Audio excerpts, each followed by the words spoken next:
We're continuing our study through the Gospel of Matthew. We're picking up where we left off. We concluded last week Matthew chapter 24, and this is part of what we call the Olivet Discourse.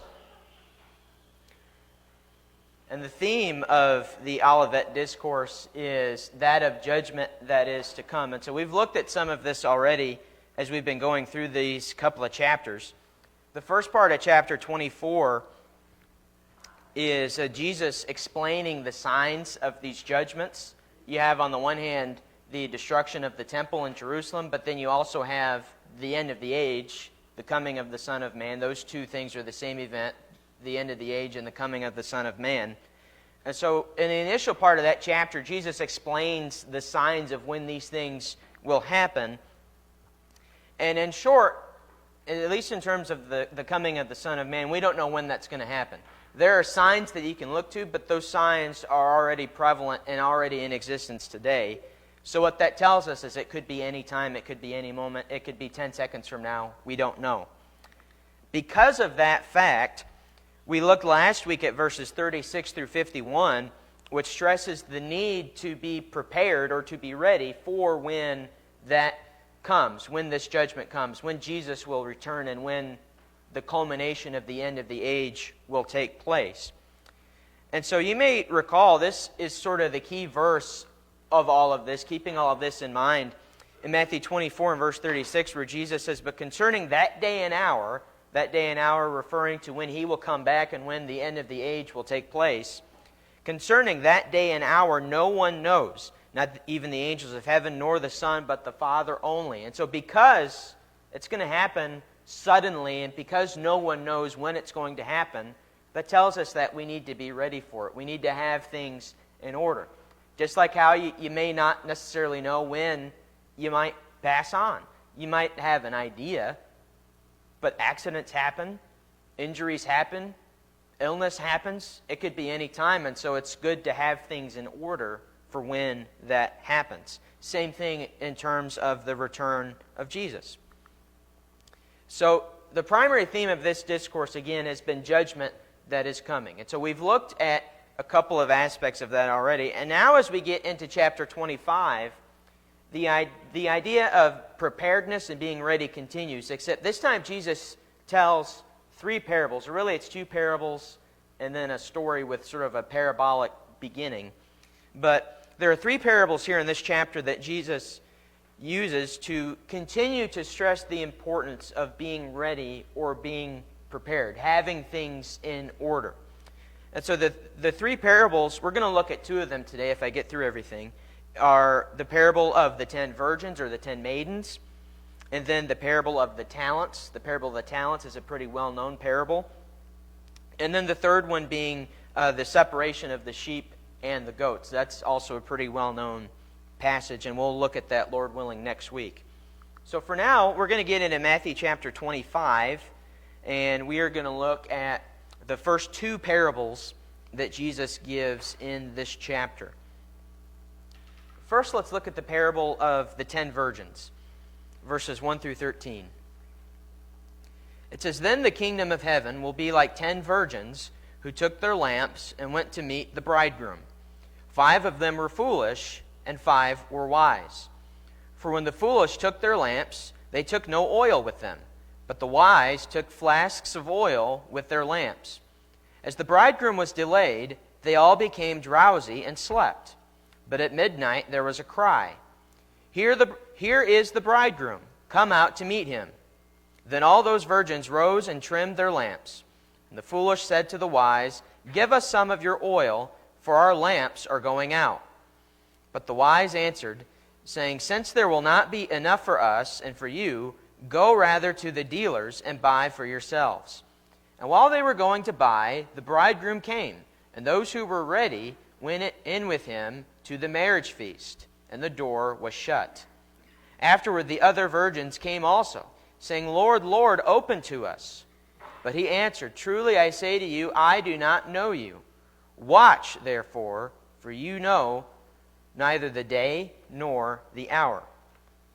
So this is an interesting parable, and some of the context of this, because it's an ancient world context, might get lost on us. So We'll look briefly at some of the premise of this parable. It's depicting a wedding feast. And what is happening here is you have these 10 virgins. The Greek word that's used is parthenos. It could also mean maiden, which simply means a young woman. So you get the idea behind that. You have these 10 virgins or young maidens, and they have these lamps. And what they're waiting on is the arrival of the bridegroom to come to the wedding feast. One of the things that's pretty common in Jewish literature is the imagery of a wedding feast. And in particular, in the Jewish religion, the wedding feast was a symbol of sorts of their version of eschatology, their version of the end, their version of what salvation would be like, what heaven would be like.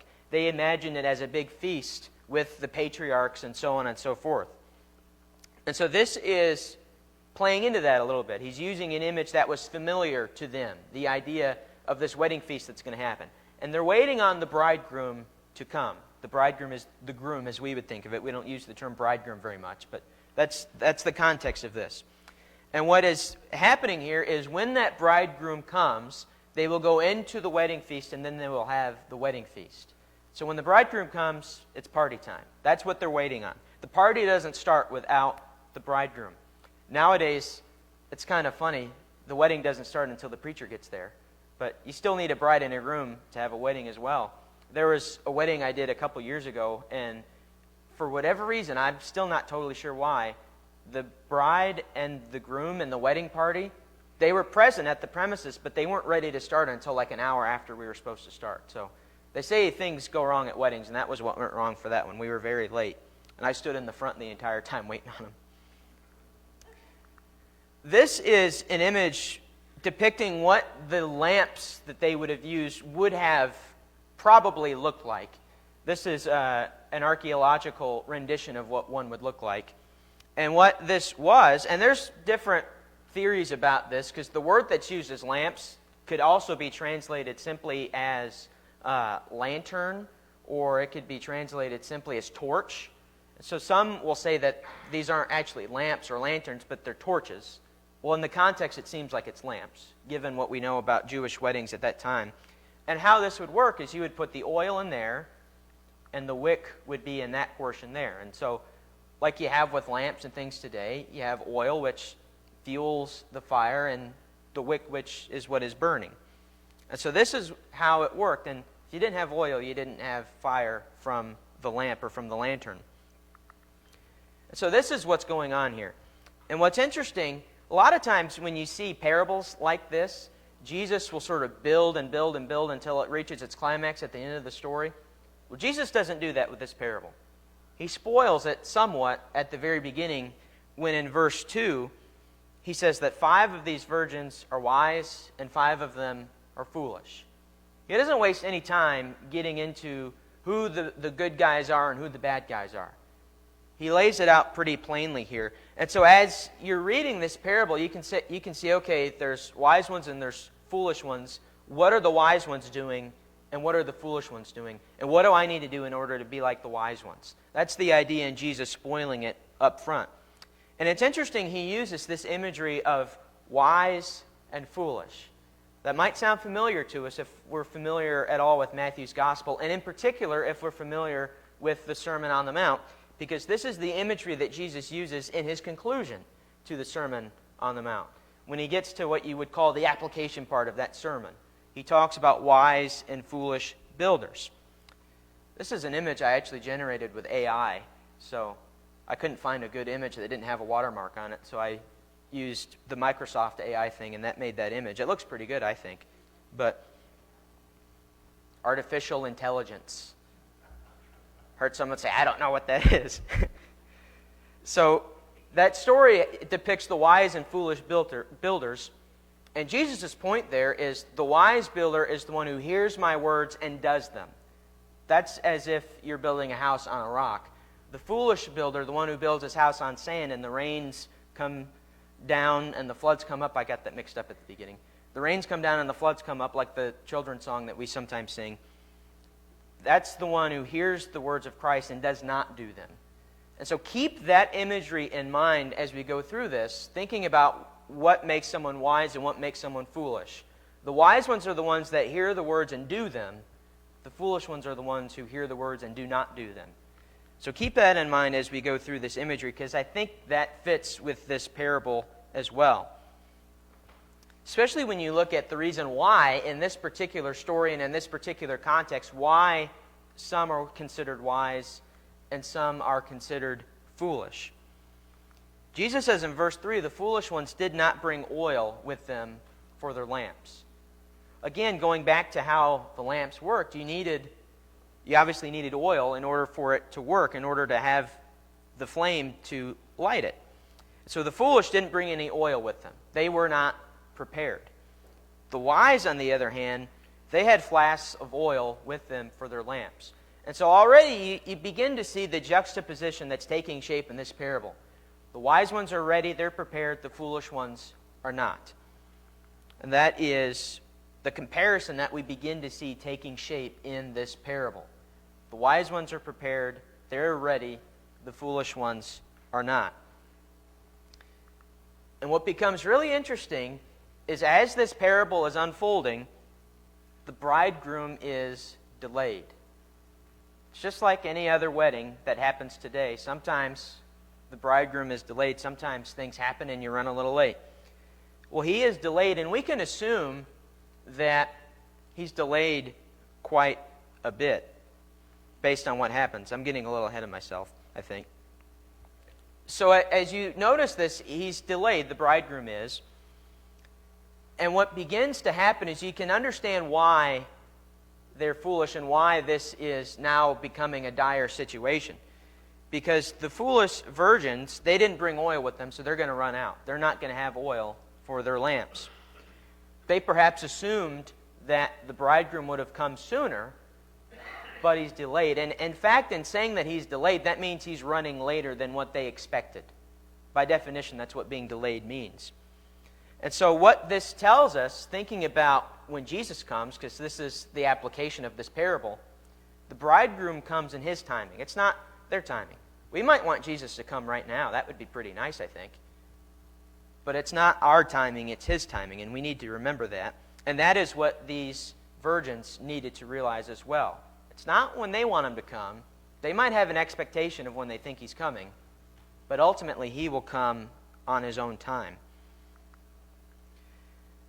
And so the bridegroom will eventually come. In verse 6, we read again that it's either at midnight or in the middle of the night. You could translate it either way. Middle of the night seems more fitting for the context, where the bridegroom is announced. The bridegroom's here, he's coming. Get ready. And notice as you look at this that the announcement is sudden and it is also not expected. And you can tell it's not expected because they're sleeping when it happens. If they knew he was coming at such and such time, they would have hopefully been awake. I know sometimes in the middle of the night you might doze off. But we see that they've been waiting so long, he's so delayed that they doze off. And so this announcement is sudden and it is unexpected. They are not ready for when he comes.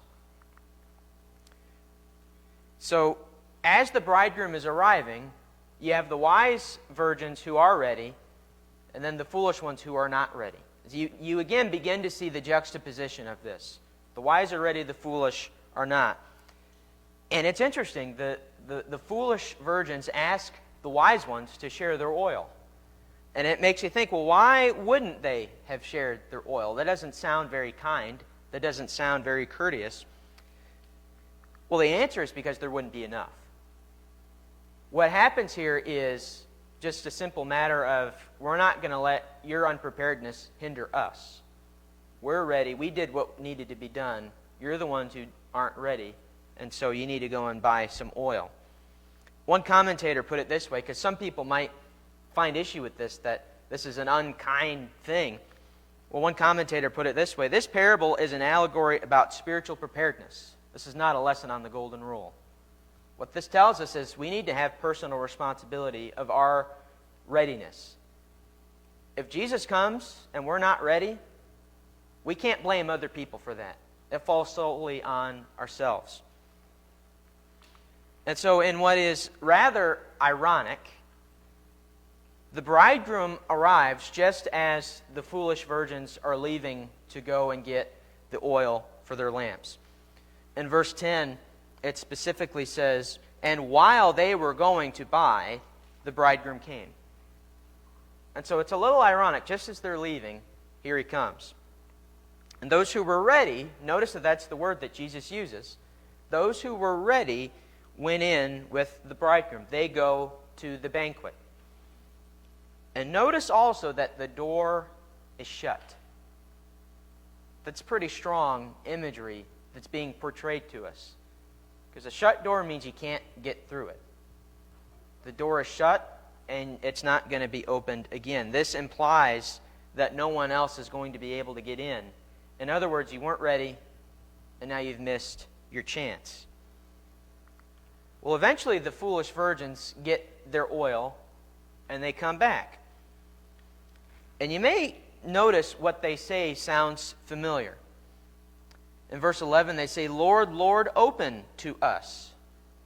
Again, if you're familiar with Matthew, and if you're familiar with the Sermon on the Mount, this might remind you of Matthew 7, verses 21 and 23, where there Jesus says, "Not everyone who says to me, 'Lord, Lord,' will enter the kingdom of heaven, but the one who does the will of my Father." Then he goes into that idea there. And so here we have this repeated again, where they're saying, "Lord, Lord."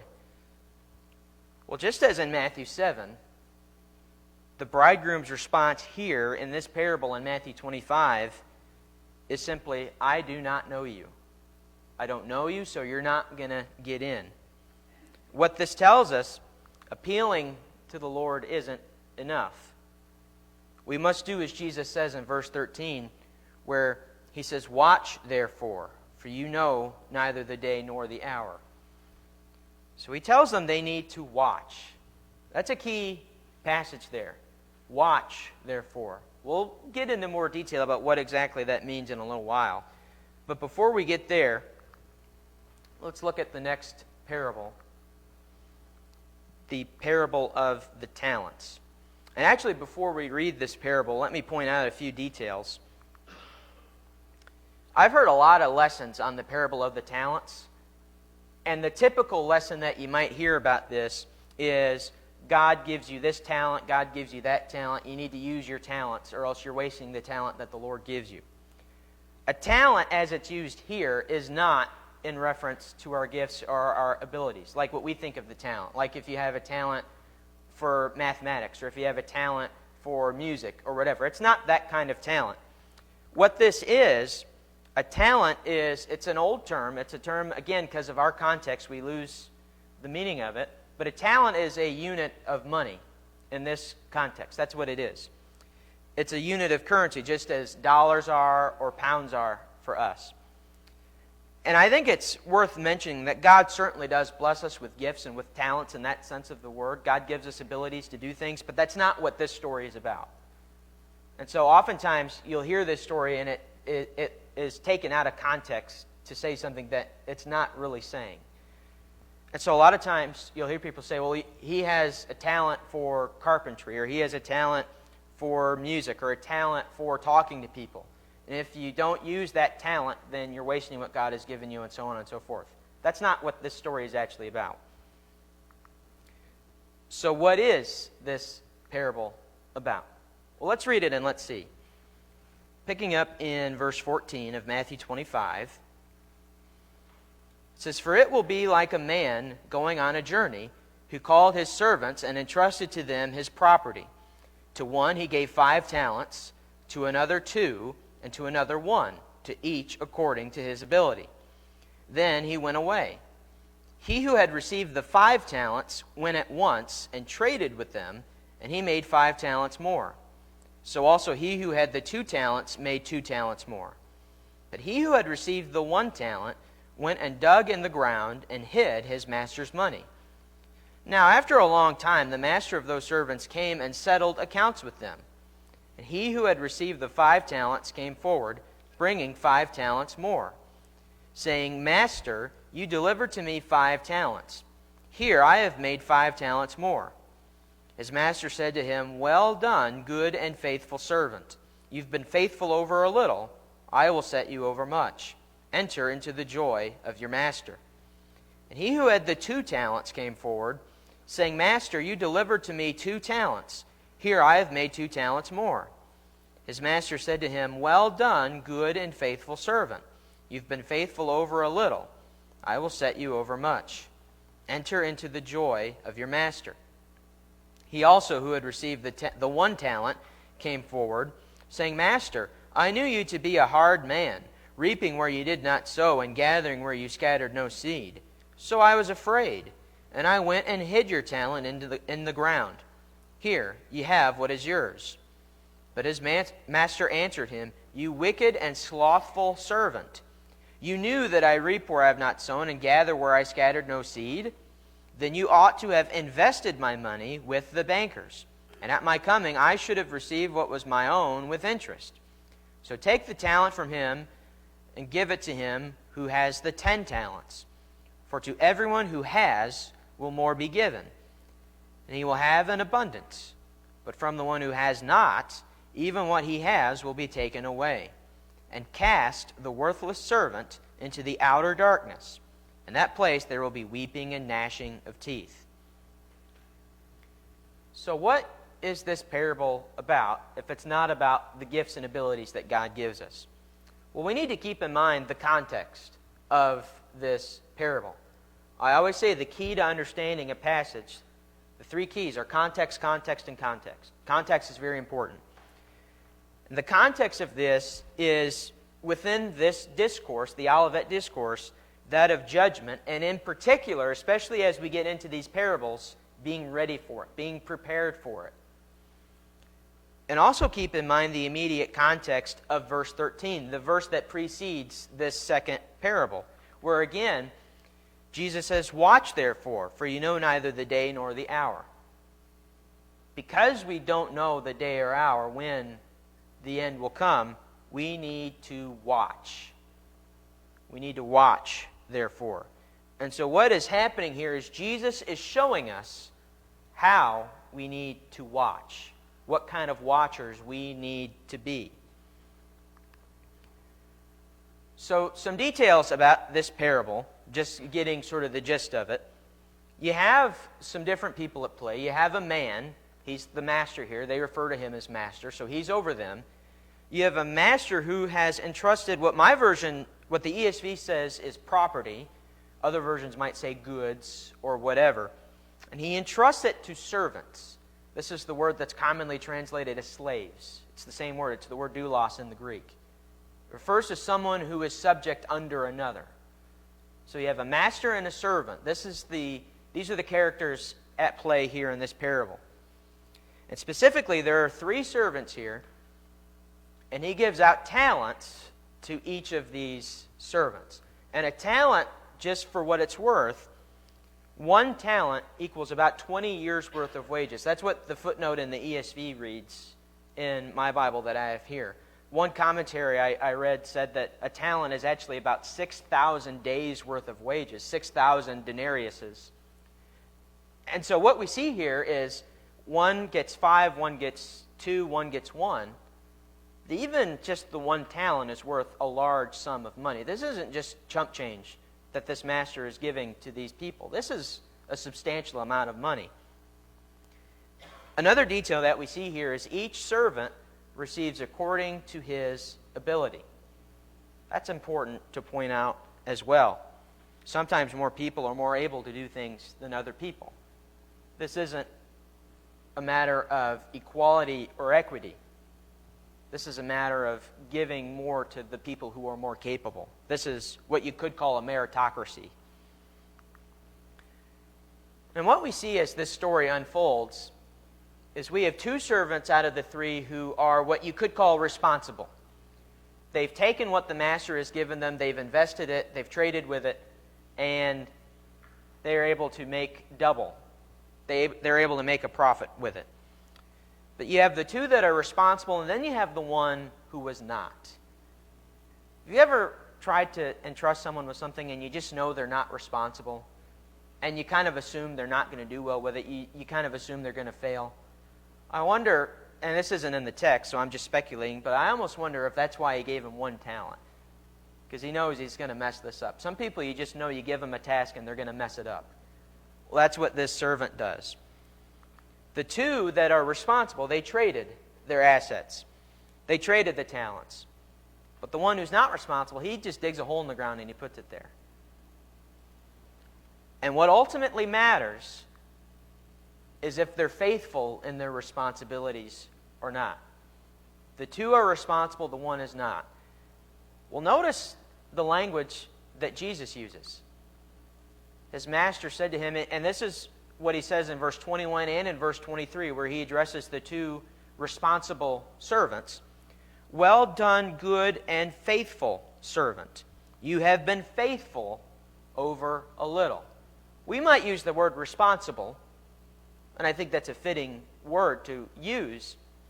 But Jesus, as he's telling this parable, uses the word faithful. That's what's important here to point out. It's a matter of being faithful or not. And so really what you have, it's not 2 that are responsible and 1 that's not, but it's 2 that are faithful and 1 that is not. So with all of that in mind, what is the key lesson to this parable? What's the moral of the story? What is it that we can gather from this and consequently apply to our lives? What we see from this parable, the parable of the talents, is in his absence, because keep in mind, you have a master, he entrusts things to his servants, and then he's gone. In the master's absence, he desires faithful servants. He's given them this thing, these talents. He wants them to be faithful with it. He wants them to be good stewards of it. In his absence, he desires faithful servants. Well, what does it take to be faithful? Well, as we see here, what it takes to be faithful, and I know they get good results. They get a 100% return, which is pretty substantial. Well, what does it take to be faithful? It's implied here that what it takes isn't necessarily the amount that they receive back, but what it takes is to just do something. Because you look at the contrast that's made here. It's not as if, okay, this servant made 5 more talents, this servant made 2 more talents, this servant made 0 talents. What matters is that the 2 actually did something and the 1 didn't do anything. He dug a hole in the ground and he put the talent in the ground. So to be faithful, you have to do something. Whereas the unfaithful servant did nothing. That is what his downfall was. And notice as the master is referring to him, what does he call him? He refers to him in verse 26 as a wicked and slothful servant. That word slothful refers to being lazy. Refers to just sitting on your hands and not doing anything. Unfortunately, we have a lot of people who are like that. In society and in the church and in every context, there's people who are slothful in this regard. The unfaithful servant did nothing. So, that's one detail to point out here. And another thing, going back to verse 13, where Jesus says to watch, therefore, we see what it means to do that, what it means to watch. We see that this isn't a passive thing, but rather it is something that is active. It's something that is ongoing. It's something that we continually do. The image that comes in my head when I think about this is to think about someone who is watching for someone. Because when you think about it, that's what we're doing. We're watching for Jesus to come back. If you're watching, say, for the Amazon driver to come to your house, like many of us frequently do probably, you're going to sit out the window and you're going to watch for the truck to pull up and deliver your package and so on. And so when we think of watching for someone, it's usually you're just sitting around not doing anything except staring out a window or staring wherever. It seems like more of a passive thing. But when it comes to being watchful, when it comes to watching for Jesus, when it comes to being ready for Him to return, this is not some passive thing, but rather it is an active thing. It's something that we need to continually be doing. And so the question we need to ask ourselves in application of this is, what kind of watchers are we? What kind of watchers are we? Are we the ones who sit on our hands and don't do anything? or are we the ones who are the good and faithful servants who take the talent and who actually do something with it? And so again, we see that watching, as Jesus uses it in verse 13, it's not some passive thing, but rather it is active. And this is important to realize, the fact that our works don't save us. We're not saved by works, just as Paul says in Ephesians 2. We'll look at that in a moment. Our works don't save us.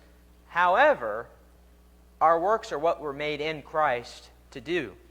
We've been looking in Ephesians on Wednesday nights, and we looked at this fairly recently in Ephesians 2, where Paul, and again, you hear this verse quoted a lot, where Paul says, "By grace you've been saved through faith." That's a true statement. "And it is not of your own doing, it is the gift of God, not a result of works, so that no one may boast." Again, true statement. It's written in the Bible. The Apostle Paul said it. It's very true. However, it's one thing to say that we're not saved by works. It's another thing to say that we don't have to do works. It may not be the reason that we're saved, but it is what we are supposed to do, because the people that proof text Ephesians 2, 8, and 9, they often leave out verse 10, where Paul continues and says, "We are His workmanship, created in Christ Jesus for good works." We're not saved by our good works, but this is our purpose in Christ. We're created in Christ Jesus for good works. That denotes our purpose as Christians, is to do good works which God prepared beforehand that we should walk in them. This is going to begin to become a lot more prevalent as we go through our Ephesians class on Wednesday night, the image of walking. As Paul uses it frequently in Ephesians, and just as John does also in the book of 1 John, to walk in something, walking is, it's as if to say, live your life in this way. We need to walk in these good works. That means we need to live our life actively doing these good works. Not to be saved, but because we are saved, as Garfield has pointed out frequently as we went through some of these things. And so what we see in this, looking at what Paul says in Ephesians, we're created for good works. This is our purpose in Christ. And those good works ultimately are designed to glorify God, which really, when you think of it, is our ultimate purpose, is to praise and to glorify the Lord who created us and who saved us. So again, it's not passive, but it's active. Our works don't save us, but it's what we're made in Christ to do. And they are also an indicator of our faith. Think of this that James says in James chapter 2. James, who we believe to be the brother of Christ. He says, "So also faith by itself, if it does not have works, is dead."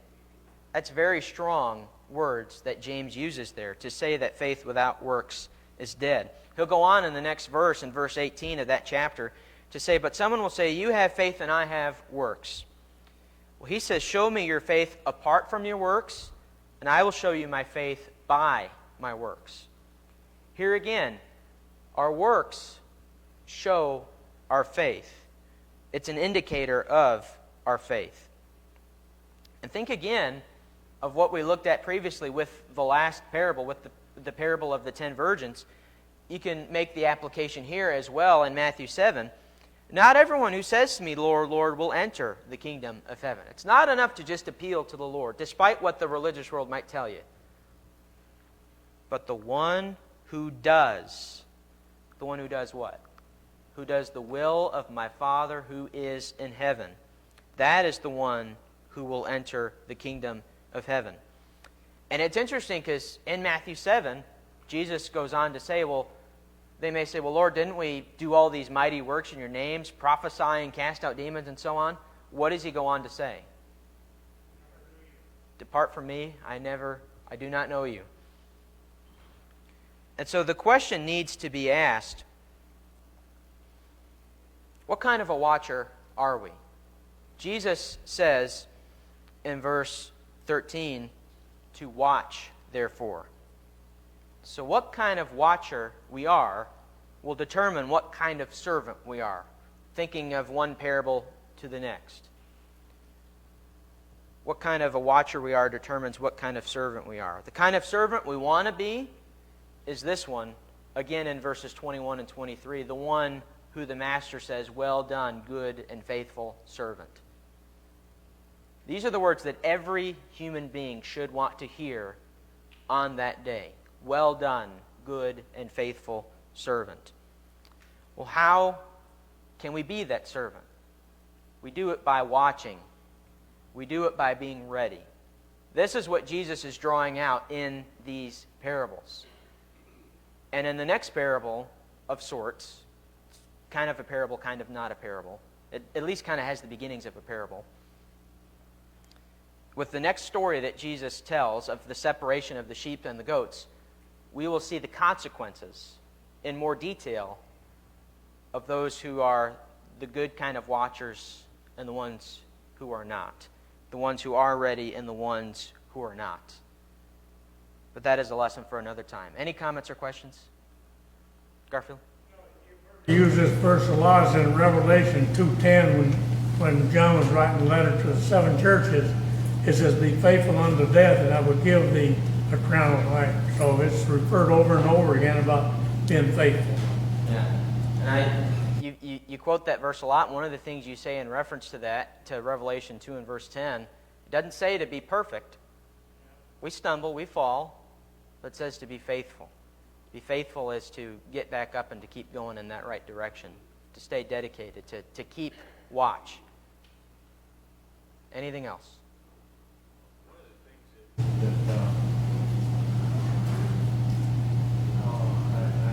One of the things that I struggle with, You want a minute, Brad? Don has something behind you. Go ahead, Don. Not hearers only, but doers. Yeah. In James chapter 1, not just being a hearer of the word, but a doer of it. That goes along with Matthew 7. The one who hears the words of mine, doesn't do them, that's the foolish builder who builds his house on the sand. But the one who hears and does, builds his house on the rock. That's the wise builder. Good comment. trying to say is the thing is following Jesus, following the Master. We just follow Him, and the works come along. Yeah. I guess trying to say it, but it follows. When we follow Jesus, that's the secret. Yeah. That's just following Him. Yeah, Brad, I think what he's trying to say, and this is what James is saying in James 2, is real, genuine faith in Jesus Christ. If we are real followers of Him, the works won't be difficult for us to do, the good works. We'll have a faith that works. That's what a real faith is. It's a faith that wants to do what Jesus says to do, a faith that has that desire to please Him and to live according to His will for our life. Nothing else? Thanks.